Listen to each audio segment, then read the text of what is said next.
Imagine waking up one day and realizing that every failure you've ever faced wasn't holding you back. It was secretly building the strongest, most disciplined version of you. What if the pain you tried to avoid was actually the training ground for your future success? Stay with me, because by the end of this video, you'll never see failure the same way again, and you'll understand how to use it to completely change your life. When failure hits, it doesn't just disappoint you on the surface, it reaches deep into your mind and quietly begins to change the way you think, feel, and respond to the world. At first, it feels destructive. It feels like something broke inside you. Your confidence drops, your chest feels heavy, and your inner voice becomes loud and cruel. But what most people don't realize is that this exact moment is when the mind starts rewiring itself. Failure forces your brain out of comfort mode. It disrupts automatic thinking and demands reflection. Suddenly, you replay your actions again and again.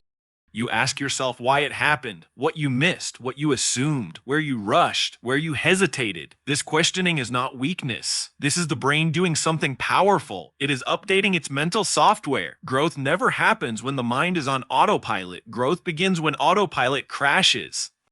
Think about a child learning to walk. The child doesn't learn balance by reading instructions or watching others. The brain learns balance by falling. Each fall sends feedback to the nervous system. Too much weight on one side, wrong timing, weak coordination. Slowly, silently, the brain adjusts. Muscles strengthen, neural connections sharpen. Eventually, what once caused pain becomes effortless. Failure works the same way in adult life. When you fail at a business, a relationship, an exam, or a personal goal, your brain receives raw data. It learns what doesn't work in the real world, not in theory.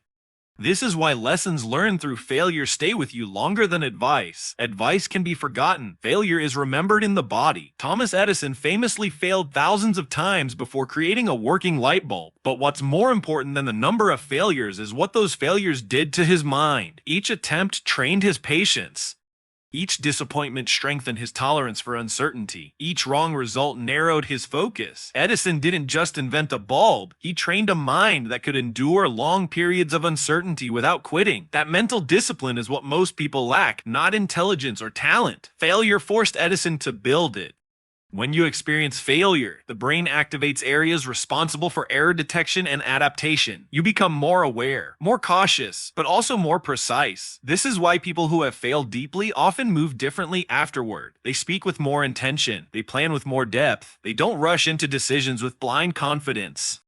Their confidence is quieter but stronger because it is built on experience, not ego. Failure humbles the ego and sharpens awareness, and awareness is power. Failure also builds emotional strength in a way success never can. Success makes you happy, but it doesn't make you resilient.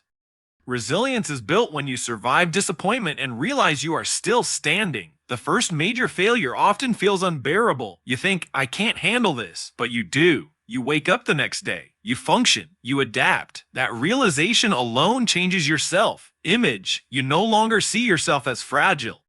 You begin to trust your ability to endure pain. That trust becomes inner strength. Consider athletes who lose crucial matches early in their careers. Michael Jordan was famously cut from his high school basketball team. That rejection didn't just motivate him emotionally, it reshaped his discipline. He trained harder not because he wanted praise, but because he never wanted to feel that powerless again. Failure taught his brain that effort could change outcomes. It reinforced the connection between discipline and improvement. Over time, that belief became instinct. He didn't negotiate with excuses. He showed up and worked. That is mental wiring. Failure also strips away illusions. Before failing, many people believe they are disciplined, focused, or hardworking. Failure exposes the truth. It shows where you quit early, where you relied on talent instead of preparation, where you avoided discomfort. This exposure is painful, but it is necessary. You cannot strengthen a weakness you refuse to see. Failure forces honesty, and honesty is the foundation of growth. Discipline is often misunderstood as something you force yourself into through motivation. In reality, discipline is learned through consequences. When you fail because you were inconsistent, lazy, or distracted, the brain links that behavior to pain. Over time, the brain seeks to avoid that pain. This is how discipline is born, not from inspiration, but from memory. People who have never failed often lack discipline because they've never paid the price of undisciplined behavior. A relatable example is someone who repeatedly fails to manage their finances. At first, it's small mistakes. Overspending, ignoring savings, using credit carelessly. Eventually, it leads to serious stress, debt, and embarrassment. That moment of financial failure changes the way the brain responds to money. Suddenly, impulse purchases feel uncomfortable. Planning feels necessary. Discipline emerges not because the person became smarter overnight, but because failure rewired their emotional response to choices. Failure also trains patience. In a world addicted to instant results, failure slows you down. It forces you to accept that meaningful progress. When quick wins disappear, you learn to tolerate the long process. This is crucial because long-term success requires sustained effort without immediate rewards. People who succeed without failing often collapse later because they never learned how to wait, how to persist, how to work when motivation fades. Failure teaches you to keep going even when nothing is working. There is also a deep identity shift that happens through failure. Before failure, many people define themselves by external validation, praise, results, recognition. When failure removes those things, you are forced to confront who you are without applause. This can feel empty at first, but eventually, you begin to build an internal sense of worth.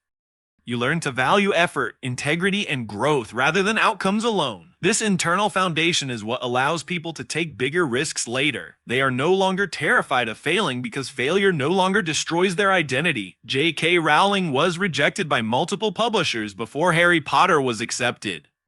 She was broke, depressed, and struggling as a single mother. That period of failure stripped her life down to essentials. Later, she said that hitting rock bottom freed her. She had nothing left to lose. Her fear dissolved. Her focus sharpened. Failure removed distractions and forced her to commit fully to her craft. That mental clarity became her strength. Failure also improves decision-making. After failing, you stop making choices based on fantasy. You become grounded in reality. You consider risks more carefully. You anticipate obstacles. You prepare backup plans. This doesn't make you fearful, it makes you strategic. You stop confusing optimism with ignorance. You learn to respect difficulty instead of underestimating it. This respect is what separates amateurs from professionals. Emotionally, failure deepens empathy. People who have failed understand struggle. They listen differently. They judge less. They support more genuinely. This emotional intelligence strengthens leadership, relationships, and communication. Many of the most respected leaders are those who have failed publicly and recovered. Their authority doesn't come from perfection, but from survival. Failure also rewires your relationship with fear. At first, fear feels overwhelming, but after failure, fear becomes familiar. You realize that the worst-case scenario is survivable.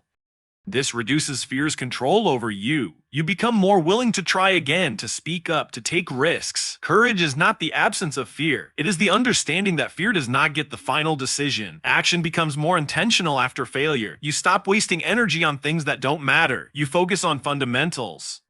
You simplify. This clarity is powerful. Many people are busy but not effective. Failure teaches effectiveness. It teaches you where to place your effort for maximum impact. Perhaps the most important change failure creates is self-trust. Not confidence that you will always win, but trust you will handle whatever happens. This is unshakable. This is strength. When you trust yourself, setbacks no longer paralyze you. They inform you, they guide you. If you are experiencing failure right now, understand this. Your mind is not breaking, it is adapting. The discomfort you feel is not a sign to quit. It is a sign that growth is happening beneath the surface. Stay present. Reflect honestly. Take responsibility without self-hate. Extract lessons. Apply them slowly and consistently. Let failure do its work on you. One day, you will look back and realize that the person you became through failure is stronger, wiser, and more disciplined than the person you were chasing success without resistance. Failure did not stop you. It shaped you. It trained your mind for a level of growth that comfort never could. And once that wiring is in place, no obstacle will ever feel impossible again. So if you are standing in the middle of failure right now, don't rush to escape it. Don't label yourself as broken, unlucky, or incapable. This moment is not the end of your story. It is the moment your story starts becoming meaningful. Everything you are feeling right now, the frustration, the doubt, the heaviness, is proof that your mind is being reshaped for a higher level of life. You are not falling behind. You are being trained. Take what this failure has revealed to you and turn it into action today, not tomorrow, not someday. One small disciplined step taken now is worth more than 1,000 emotional promises. Adjust your habits, tighten your focus, show up even when you don't feel ready, especially when you don't feel ready. Growth does not ask for confidence first, it rewards commitment. Remember this: strong people are not born strong, they are built through pressure they refuse to run from. The pain you survived has already upgraded you. The lessons you earned have already made you sharper. The resilience you discovered has already separated you from the version of you that would have quit. You don't need permission to begin again. You don't need perfect conditions. You only need the courage to move forward with what you know now. Let this be the moment you stop fearing failure and start using it. Let it fuel your discipline, refine your vision, and harden your resolve. Stand up, not because you feel unstoppable, but because you now understand that nothing can stop you unless you stop yourself. The future you want is still possible, and the person capable of reaching it is already standing right where you are.